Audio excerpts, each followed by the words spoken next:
Sean ustedes bienvenidos al Cementerio de los Libros, haciendo referencia a la tetralogía del maestro Ruiz Zafón.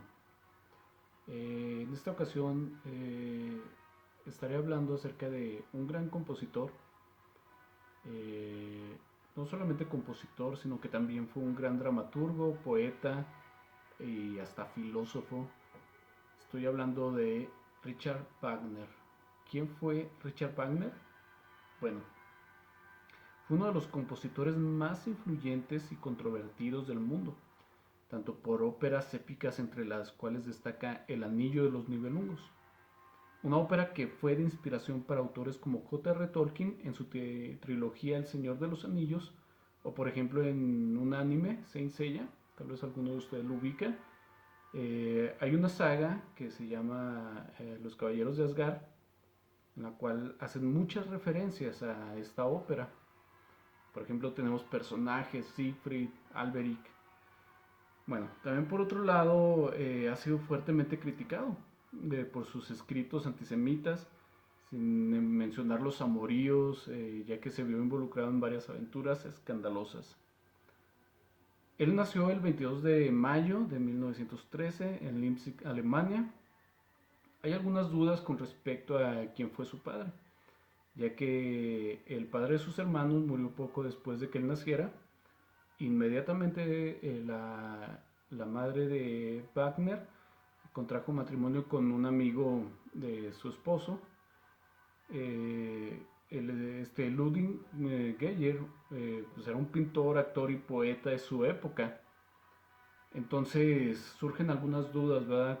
Con respecto a quién fue su verdadero padre, si Friedrich Wagner o Ludwig Geyer. Bueno, cuando era niño asistió a la escuela de Dresden, Alemania. No mostró aptitudes musicales y de hecho su maestro dijo que, que torturaría el piano de una manera abominable. Fin de la cita. Pero era ambicioso, ya que a los 11 años escribió su primer drama, a los 16 escribiría musicales. Estaba tan seguro de sí mismo que algunas personas lo consideraban un joven engreído. Eh, Hay un personaje en la saga de El Anillo del Nibelungo, surge un héroe, el cual se llama Siegfried, y pareciera que se está describiendo a sí mismo, o al menos como lo vean los demás, ¿no? No un joven altivo, engreído. En su habituario, el New York Times escribiría: ante los mortificantes fracasos y desalientos, aparentemente nunca perdió la confianza en sí mismo. Entre sus obras más aclamadas destacan Las Hadas, escrita en 1834, usando como inspiración la novena sinfonía de Beethoven, la cual no se presentó hasta después de su muerte, como suele pasar con algunos artistas, ¿no? Que ya cuando mueren es cuando surgen obras literarias, o por ejemplo con los pintores, algunas obras que en su momento no fueron bien apreciadas. Cuando ellos fallecen, la gente como que les agarra cierto aprecio o comprenden un poquito lo que estaban transmitiendo.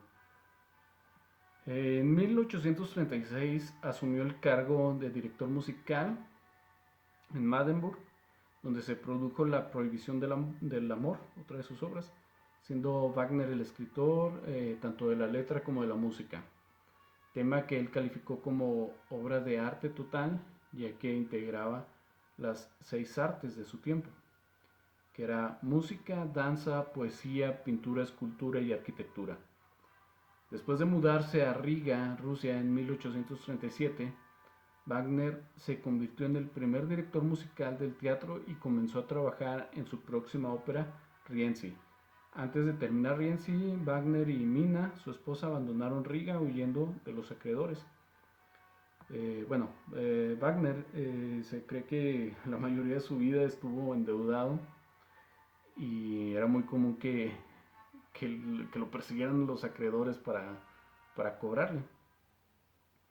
Wagner era parte del movimiento revolucionario de la joven Alemania y su política de izquierda se reflejó en Rienzi. Incapaz de producir Rienzi en París, envió la partitura a un teatro de Chor de Dresde, Alemania, donde fue aceptada en 1842. Rienzi de Wagner, una ópera política ambientada en la Roma imperial, se estrenó en Dresde con gran éxito. Dresde. Ahí disculpen mi pronunciación, no, la verdad no sé cómo se pronuncia, yo le digo Dresde. El año siguiente, Wagner recibió la Orden Prusiana del Águila Roja y fue nombrado director de la Ópera de Dresde. Durante los próximos 11 años fue incapaz de entrar en Alemania debido a sus posturas políticas. Wagner escribió sobre la judeidad, notariamente antisemita en la música, así como otras críticas contra judíos, compositores, directores, autores y críticos. Era muy notoria el resentimiento que Wagner tenía hacia los judíos. De hecho, él pensaba que su padrastro era judío y él le agarró como un cierto rencor o odio. También es muy conocido que Hitler fue uno de los seguidores en su libro Historias asombrosas de la Segunda Guerra Mundial. Jesús Hernández nos narra que cuando Hitler prácticamente vivía en la indigencia, esto es curioso, ¿verdad? O sea, como el Hitler, como nos lo narra la historia, en su momento vivía en la calle. Él vivía de algunas acuarelas, él pintaba acuarelas, las exhibía y era poca la gente que llegaba y le compraba con los pesos, bueno, pues no eran pesos, pero con el dinero que él acumulaba, él iba a ver las obras de Wagner. Bueno, pues no era que él entrara a los mejores lugares, ¿verdad? Pero sí procuraba siempre estar en cada una de sus obras, siempre que tenía la posibilidad económica de ir.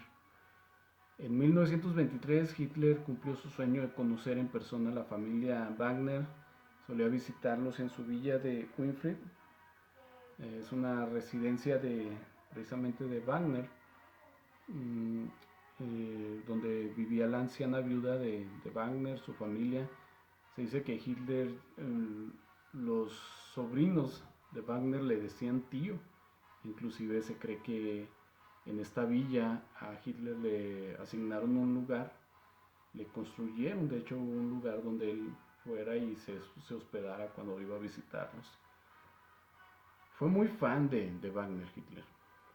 En 1923 Hitler cumplió su sueño de conocer en persona a la familia, solía visitarlos en su villa y hay pruebas de que la música de Wagner se tocó en campos de concentración para reeducar a los prisioneros, supuestamente.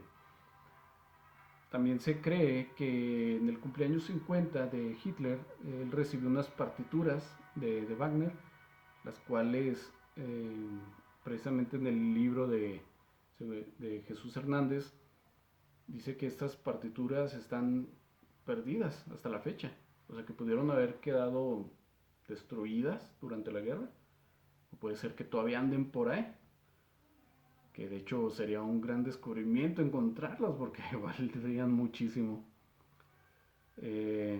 También escribió, empezó a escribir ópera y drama.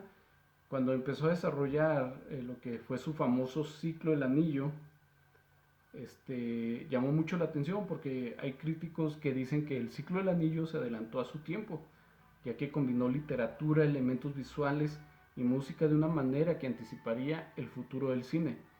Los compositores de películas, incluido John Williams, se inspiraron en el uso de precisamente el estilo, el uso que él empleó en el ciclo del Anillo para más tarde hacer bandas sonoras de películas modernas, incluida la serie de películas de Harry Potter y El Señor de los Anillos. En 1862, Wagner finalmente pudo regresar a Alemania. El rey Luis II, fanático del trabajo de Wagner, Lo invitó a establecerse en Baviera, cerca de Múnich, y lo apoyó económicamente. Este rey le quitó las deudas de encima a Wagner. O sea, él le liquidó, lo apoyó económicamente. De hecho, hay quienes creen que está enamorado de Wagner. No sabemos la verdad. Wagner murió de un ataque al corazón el 13 de febrero de 1883 a los 69 años, mientras estaba de vacaciones en Venecia, Italia, durante el invierno. Su cuerpo fue enviado en góndola y tren de regreso a Beirut, donde fue enterrado, y con esto terminó pues la vida de Wagner, ¿verdad? Se cree también que Wagner fue muy fuertemente influenciado por Schopenhauer, un filósofo, y de hecho, bueno, Wagner quedó deprimido cuando escuchó las obras de Schopenhauer. También Friedrich Nietzsche, después de la muerte de Wagner, él también tuvo contacto con la familia de Wagner. Y en lo personal, a mí me gusta mucho la obra de El Anillo del Nibelungo. Es una obra que transmite mucho, o sea, como que ahí entregó Wagner todo de sí y le quedó pues, espectacular. Realmente verlo, yo creo, en un drama de ser algo espectacular, porque algo que tenía Wagner, haberlo visto en sus tiempos debió haber sido todo un escenario, porque algo que tenía él era que era muy exigente. De hecho hay un teatro que se llama, tiene su nombre porque lo fundó, lo construyó y todo, para que las obras se representaran tal y cual él quería que así fueran. Entonces, me imagino que debió haber sido algo impresionante. O sea, más adelante estaré compartiendo un resumen acerca de esta obra de El Anillo del Nibelungo, y en lo personal a mí me gusta mucho. Por otro lado, pues estoy totalmente en desacuerdo con sus ideales, ¿verdad? Es algo desaprobable para mí en lo personal. El racismo, el odio hacia los demás, y es evidente que Wagner pues no toleraba mucho a la comunidad judía, ¿verdad? Imagínense, o sea, para que Hitler se sintiera inspirado y pusiera hasta algunas piezas de su música en algunos centros de concentración, pues nos habla de que él sentía un profundo odio hacia la comunidad judía. Bueno, pues esta pieza que están escuchando de fondo pertenece precisamente a Wagner. Es la cabalgata de las Valquirias. Y bueno, pues espectacular, ¿no? Imagínense ver esta sinfonía puesta en escena, con todas esas locuras que traía Wagner en la cabeza y ilustradas frente a ustedes. Debió haber sido algo espectacular. Pues con esto terminamos con este video. Hasta luego.